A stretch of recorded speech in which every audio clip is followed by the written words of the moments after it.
तो भैया आज नई लोकेशन पे आ गए अपन। हाँ भाई, क्या करें, अब जरूरी है, इधर उधर जाना भी पड़ता है और काम भी जरूरी है, ये चीजें भी जरूरी है, आप तक अपडेट पहुंचाना भी जरूरी है। वही तो यार, मतलब बहुत दिन हो गए हैं, अपडेट नहीं दिया हम लोगों ने। और अभी पिछले वीडियो में हम लोगों ने बात करी थी कि कैसे अटकलें चल रही हैं। मतलब भाई चैंपियंस ट्रॉफी होगी नहीं होगी, पाकिस्तान में क्या है, विड्रॉ होगा कैसा चलेगा, बट ये फाइनली हाइब्रिड सिस्टम होगा या नहीं होगा। पिक्चर मेरे ख्याल से अब फाइनली क्लियर हो चुकी और है। हम लोग और पिक्चर क्लियर करने ही आए हैं बहुत सारी चीजों का, और सारे अलग अलग क्रिकेट अपडेट्स एक साथ लेकर के आए हैं। और भाई इसलिए कह रहा हूँ, please subscribe the channel and support us and please comment on the video what ever you feel like. And इसी के साथ स्टार्ट करते हैं भाई। अब क्या ज्यादा फॉर्मल नहीं होने का, भाई है अपने यार। हाँ, वही तो हम बोल अपने रहे हैं। भाई अपने बहन हैं। चैंपियंस ट्रॉफी के लिए पिछले 2-3 दिनों से काफी रोज डेली मीटिंग हो रही थी। मीटिंग में फैसला हो पा रहा था, नहीं हो पा रहा था। पाकिस्तान अपनी जिद पे अड़ा हुआ था कि नहीं, हम अपने पाकिस्तान में ही मैचेस कराएंगे। इंडिया के अपने सिक्योरिटी कंसर्न्स थे। अब उनके इतने सालों से कोई बड़ा मेगा टूर्नामेंट हुआ नहीं है, ठीक है। पीएसएल कौन सा मेगा टूर्नामेंट, उतना बड़ा है नहीं, उतना बड़े स्केल का नहीं है। आईसीसी की भी इसमें मेरे हिसाब से एक थोड़ी सी गलती है। आईसीसी को पता है जब इंडिया नहीं टूर करेगा तो आईसीसी को इस तरीके से उन्हें रिवॉर्ड करनी नहीं चाहिए थी hosting rights.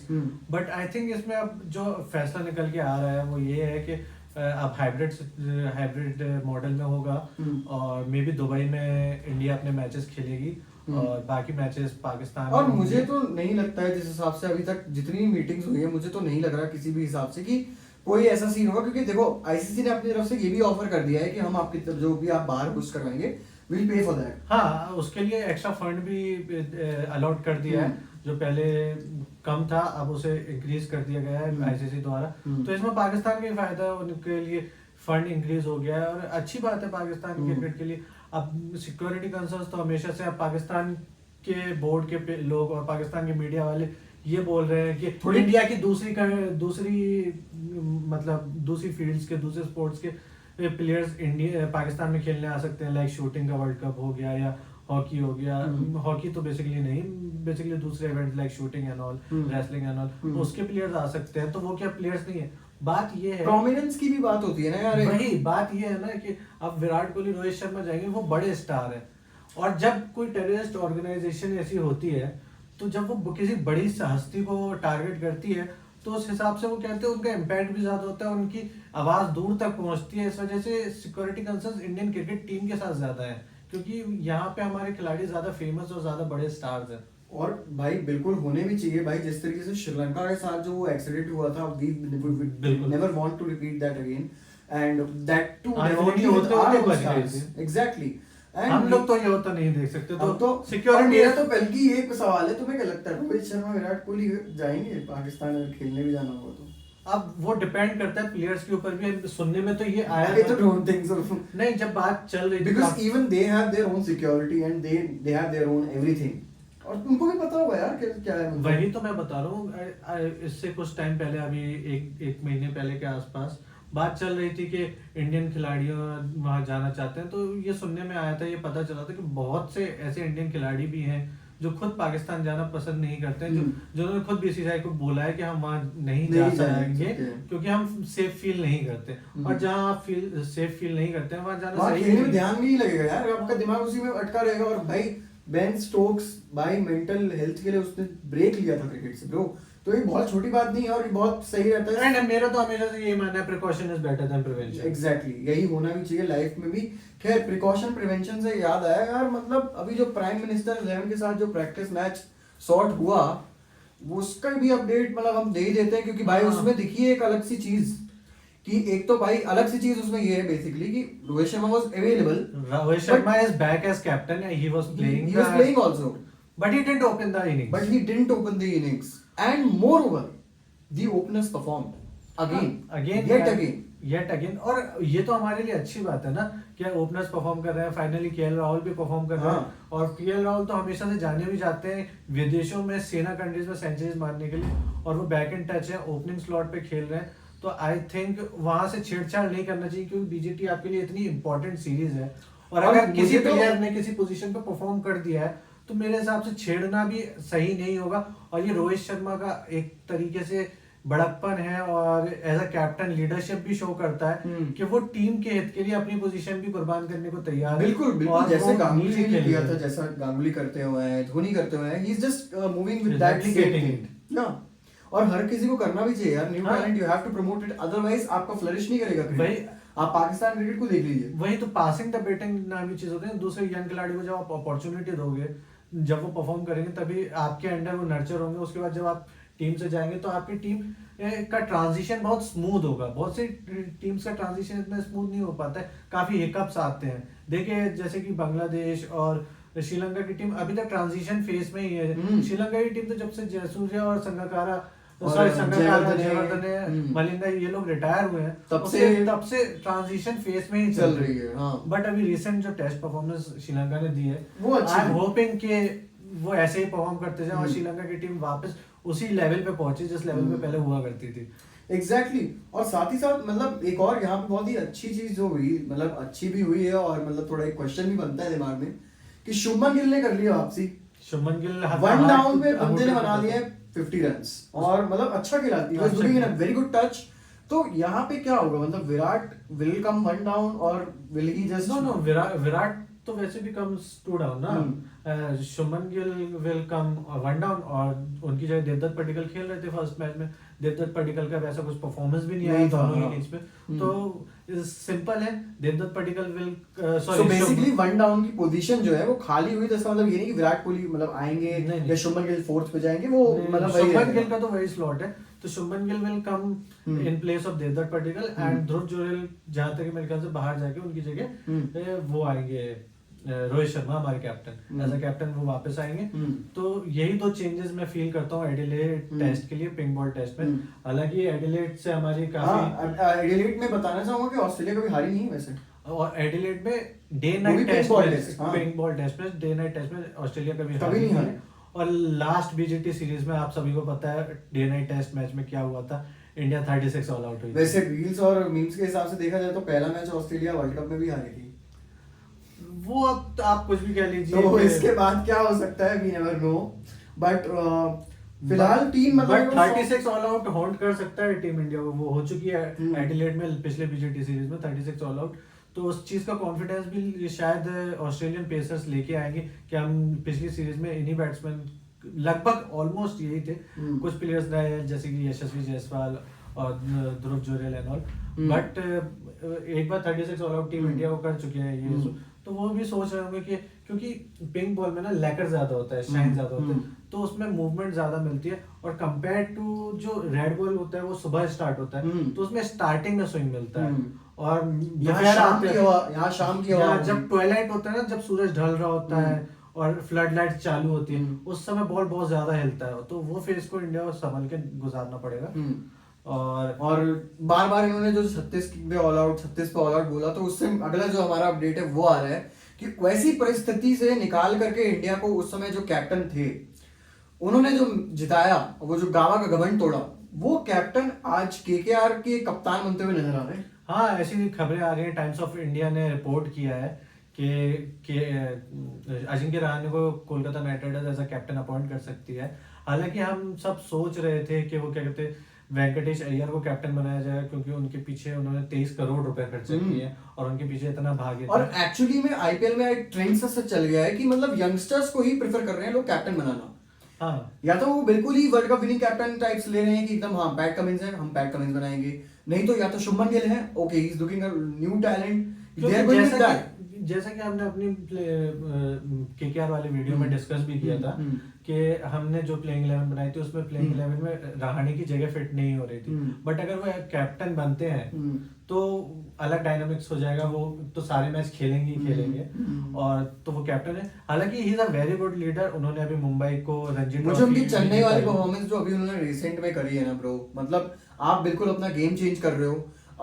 The way he played in Rajasthan, जिस हिसाब से उन्होंने वहां पे शतक मारे थे, मतलब बिल्कुल चेंज कर दिया उन्होंने अपना गेम। ऐसा नहीं लग रहा था कि चेन्नई में कोई एक बहुत बुढ़ा आदमी आया है, कुछ नहीं कर पा रहा है, he is there for retirement. नहीं, he was there with a new fire and I think KKR might have picked him because of that only. और बट मुझे ये आश्चर्य वाली बात लग रही है कि आप कैप्टन उस आदमी को बना रहे हैं जिसे आपने फर्स्ट टाइम में बाय भी नहीं किया, वो जब सेकंड टाइम में ये लिस्ट जाती बहुत है। और अगर मान लीजिए यहाँ से केकेआर ने सीजन जीत लिया तो कितनी बड़ी बात हो जाएगी अजिंक्य रहाणे के लिए, क्योंकि अजिंक्य रहाणे ने एक्चुअली चीजें ऐसी ही टर्न करी है। और लोगों को ये लग भी रहा था कि अजिंक्य रहाणे का शायद आईपीएल करियर खत्म हो चुका है और वो अनसोल्ड ही जाएंगे।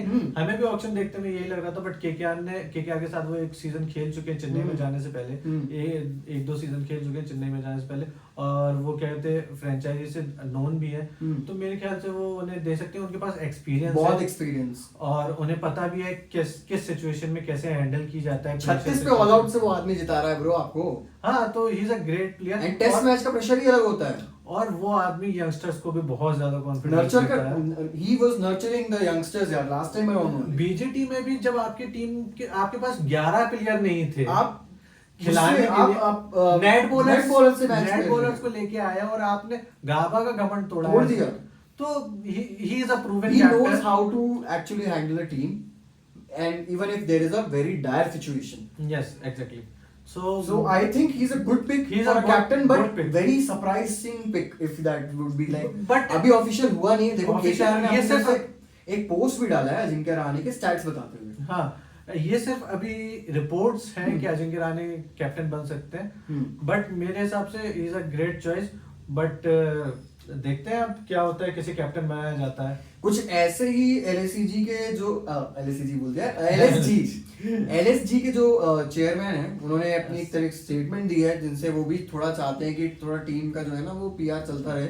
तो उन्होंने ऐसे स्टेटमेंट डाल दी कि maybe Nicholas Pooran can also be the captain. Statement basically Aakash Chopra के साथ उनकी अभी बात हुई है, इंटरव्यू हुआ है, उसमें उन्होंने बताया कि जब उनसे क्वेश्चन पूछा गया कि निकोलस पूरन कैप्टन होंगे या ऋषभ पंत कैप्टन होंगे, क्योंकि निकोलस पूरन को जब 21 करोड़ में उन्होंने रिटेन किया था और कोई भी ये सोच नहीं रहा था कि ऋषभ पंत लखनऊ में जाएंगे। तो इस हिसाब से सबका यही मानना था कि निकोलस पूरन को लखनऊ कैप्टन बना सकती है। बट जब ऋषभ पंत को खरीदा गया तो उसके बाद ये हो गया कि अब ऋषभ पंत ही कैप्टन होंगे। तो इस चीज पे उन्होंने फिर से दाव खेल दिया कि भाई चलता रहे वो थोड़ा उन्होंने ये बता भी दिया है कि डिसीजन वो बना चुके हैं कि कौन कैप्टन होने वाला है। इस फ्रेंचाइजी का डिसीजन हो चुका है, बट वो अनाउंस होगा दिसंबर के फर्स्ट वीक में। तो आप सब इंतजार करते रहिए और जैसे ही अनाउंसमेंट होगा हम आपके साथ जुड़ेंगे और आपको इसके बारे में अपडेट देंगे कि कौन कैप्टन है और क्या अपडेट्स आई है उससे सब्सक्राइब कर लो भाई लोग, और बेल बटन भी दबा देना ताकि नोटिफिकेशन मिलेगा। हाँ, कि जैसे ही हम वीडियो डालेंगे आपको पता चल जाएगा कि कौन कैप्टन है और क्या सिचुएशन है आगे। और इसी हिसाब से मतलब मेरे को ऐसा लग रहा है कि और दूसरा कंसर्न भी उन्होंने एक उठाया। उन्होंने ये उनसे पूछा गया कि क्या लगता है ऐसी ओपनिंग, क्योंकि जैसे हमने अपनी वीडियो में बताया था कि ओपनिंग कुछ साफ सी नजर नहीं आ रही, समझ में नहीं आ रहा कि ओपन कौन करेगा। और जैसा कि हम लोगों ने बोला था कि मैंने बोला था कि मिचेल मार्श और एडन मार्करम नजर आ रहे हैं। ऋषभ पंत का तो दूर दूर तक हम लोगों ने नाम शायद 3-4 नंबर पे लिया था, लेकिन अब उन्होंने ऐसा घुमाया है कि उन्होंने बोला है it can be 3 options. Either it can be Mitchell Marsh Rishabh Pant, it can be Mitchell Marsh Aiden Markram, it can be Aiden Markram Rishabh Pant. तो तीनों ऑप्शंस खुले हुए हैं। उन्होंने ये बोला कि तीनों ऑप्शंस खुले हुए हैं, बट ये मैं डिसाइड करने वाला नहीं हूँ कि कौन ओपन करेगा, कौन 3 नंबर खेलेगा। ऋषभ पंत या तो नंबर 2 ओपन करेंगे या नंबर 3, बट उनका कहना है ये डिसीजन टोटली मैनेजमेंट और कैप्टन्स का है और टीम का है। तो मैं इस बारे में कोई भी कंक्लूसिव आंसर नहीं दे सकता हूँ। एग्जैक्टली। और लेकिन जैसा कि हम लोगों ने मतलब आपको बताया कि मतलब मेरे हिसाब से मेरे 2 फॉरनर्स तो भाई वही थे सेट, मतलब वो तो खेलेंगे ही खेलेंगे। तो वो चीज हो रही है क्योंकि देखो भाई कोई क्लियर उनका ओपनिंग स्टांस था नहीं कि कौन से प्लेयर ओपनिंग करेंगे। टीम शीट वैसी नजर सी नहीं आ रही थी। हाँ, क्योंकि उन्होंने कोई स्पेशलिस्ट ओपनर के लिए बिड नहीं किया था, कोई स्पेशलिस्ट ओपनर को खरीदा नहीं था। तो इस हिसाब से काफी कंफ्यूजिंग सा हो गया था कि कौन खेलेगा, क्योंकि Rishabh Pant usually team India के लिए या तो नंबर 3 खेलते हैं या नंबर 4 खेलते हैं। ऋषभ पंत हमेशा से ही मतलब एक तरीके से फिनिशर शॉट ही लगते हैं और खेलते भी वैसे ही। तो इस तरीके से हमें लगा। और एक हालांकि मैंने देखा है कि बीते कुछ सालों में आईपीएल की बहुत चेंज हुई है कि वो चाहते हैं कि शुरू से एक्सप्लोसिव परफॉर्मेंस दे, क्योंकि आज थोड़ा ट्रेंड बदल गया है, इवॉल्व हुआ है T20 क्रिकेट के। जिस तरीके से पहले खेला जाता था अब उस तरीके से नहीं खेला जाता। अब 200 रन आम बात हो चुकी है T20 में, वरना तो 300 भी हो जाएगी कुछ दिनों में, बट तो बेसिकली सब एक्सप्लोसिव ही खेलते हैं starting to end, no fear nothing. But मेरा ये मैं ये सोच रहा था कि ऋषभ पंत ने इंडिया के लिए 4 नंबर पर खेला हुआ है T20 में, तो वो उसी पोजीशन पे खेलना पसंद करें, 3 नंबर या 4 नंबर। बट ऋषभ पंत ने कुछ मैचेस इंडिया के लिए ओपन भी किया है, बीच में श्रीलंका सीरीज एक हुई थी, बट उसमें उनका कुछ खास परफॉर्मेंस आया नहीं था। और वो क्योंकि बेसिकली एक बात होती है ना, आप स्पेशलिस्ट ओपनर क्यों होते हैं, नई बॉल से खेलना एक कला होती है, हर कोई नई बॉल से नहीं खेल पाता है, नई बॉल से खेलना इज अ आर्ट। नई बॉल से खेलना is an art for sure. And more over like आप देख लीजिए ना, आप कोई पोजीशन चेंज होती है, वो इंसान आज इंडिया का कैप्टन है और T20 वर्ल्ड कप जिता चुका है, रोहित शर्मा की मैं बात कर रहा हूं। तो वही चीज है, वो पोजीशन पकड़ने के लिए एक प्लेयर को पहले टेस्ट किया जाता है, और वो टेस्ट पास करना बहुत हार्ड है। ऋषभ पंत के लिए अगर वो करते हैं ओपनिंग, बहुत बड़ी चुनौती होगी मेरे ख्याल से। अगर वो ओपनिंग करते हैं तो स्टार्टिंग, हालांकि मुझे लगते हुए तो नजर नहीं आ रहे Rishabh Pant. If he is going to be a captain, he will not come opening for sure. मेरे ख्याल से नंबर 3 खेलेगा वो। My choice is Aiden Markram and Mitch Marsh for sure, and Rishabh Pant at number 3। Yes. And if he opens तो मेरे ख्याल से वो 4-5 मैच स्टार्टिंग के देखेंगे। अगर 4-5 मैच में ऋषभ पंत की वैसी परफॉर्मेंस नहीं आती है ओपनिंग में, तो मेरे ख्याल से वो अपने को डिमोट करके 3rd नंबर पर लेके आएंगे और फिर एडम मार्करम और मिच ओपन करेंगे। खैर ये तो चलो LSG की बात हुई, ठीक है, लेकिन जाते जाते अभी बस BGT चालू होने वाला है, जल्दी जल्दी से प्लेइंग 11 बता दो अपनी। मेरे ख्याल से जो एडिलेड के लिए डे नाइट टेस्ट मैच होगा उसमें बस वही एक चेंज नजर आ रहा है कि कोई और चेंज? मुझे 2 चेंजेस नजर आ रहे हैं ना, कि देवदत्त पडिक्कल की जगह रोहित शर्मा शुभमन गिल आएंगे और ध्रुव जुरैल की जगह रोहित शर्मा आएंगे। रोहित शर्मा एज कैप्टन, तो हमारी लाइनअप ऐसी दिखेगी। KL Rahul, Yashasvi Jaiswal will open the batting. Number 3 पे शुभमन गिल आएंगे, नंबर 4 पे रोहित शर्मा आएंगे, नंबर 5 पे ऋषभ पंत आएंगे। विराट कहाँ आएंगे? Sorry, KL, Yashasvi, then Shubman Gill, then Virat Kohli, then Rohit Sharma at number 5, then Rohit Sharma at number 5, then Nitish Kumar Reddy, Rishabh Pant, okay Rishabh Pant wicket keeper को आप बोल ही रहे जी। फिर नीतीश कुमार रेड्डी, 7th नंबर पे वॉशिंगटन सुंदर, 8 पे वॉशिंगटन सुंदर, 9 पे बुमराह, 10 पे सिराज, 11 पे हर्षित राणा मोस्ट प्रोबेबली, क्योंकि परफॉर्मेंस बहुत अच्छी थी उनकी। परफॉर्मेंस फर्स्ट टेस्ट में भी अच्छी थी और अभी जो प्रैक्टिस मैच हुआ है प्राइम मिनिस्टर 11 के साथ, तो उसमें भी उन्होंने शानदार बॉलिंग करते हुए 4 विकेट निकाले चटकाए हैं। तो अभी वो गोल्डन आर्म है उनका, काम कर रहा है और विकेट कभी कभी विकेट निकलते जाते हैं, आपके किस्मत अच्छी होती है या जो भी कह लीजिए, तो विकेट टेकिंग आर्म है वो, जो जिसने अभी 4 विकेट लिए हैं, तो मैं उन्हीं को प्रेफर करूंगा जो ज्यादा विकेट ले रहे हैं इस समय।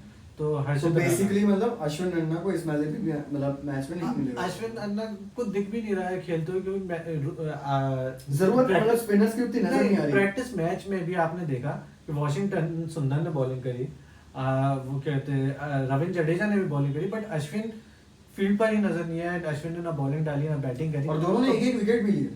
तो बेसिकली हालांकि जडेजा की भी जगह है नहीं टीम में, जडेजा की भी जगह है नहीं, बट जडेजा को बॉलिंग करा के उन्होंने एक सॉर्ट ऑफ देखा क्या हाथ से बॉल निकल कैसी रही है और कैसा वॉशी की जगह में भी खिला सकते हैं वॉशिंगटन सुंदर की जगह, कि कैसी उनकी बॉल टिप्पा खा रही है, कैसा उनका ऑस्ट्रेलिया के पिचेस पे परफॉर्मेंस लग रहा है। बट अश्विन को तो ट्राई भी नहीं किया गया, तो अभी मेरे ख्याल से अश्विन अभी पिक्चर्स में है ही नहीं, वो अभी केवल बेंच पर है।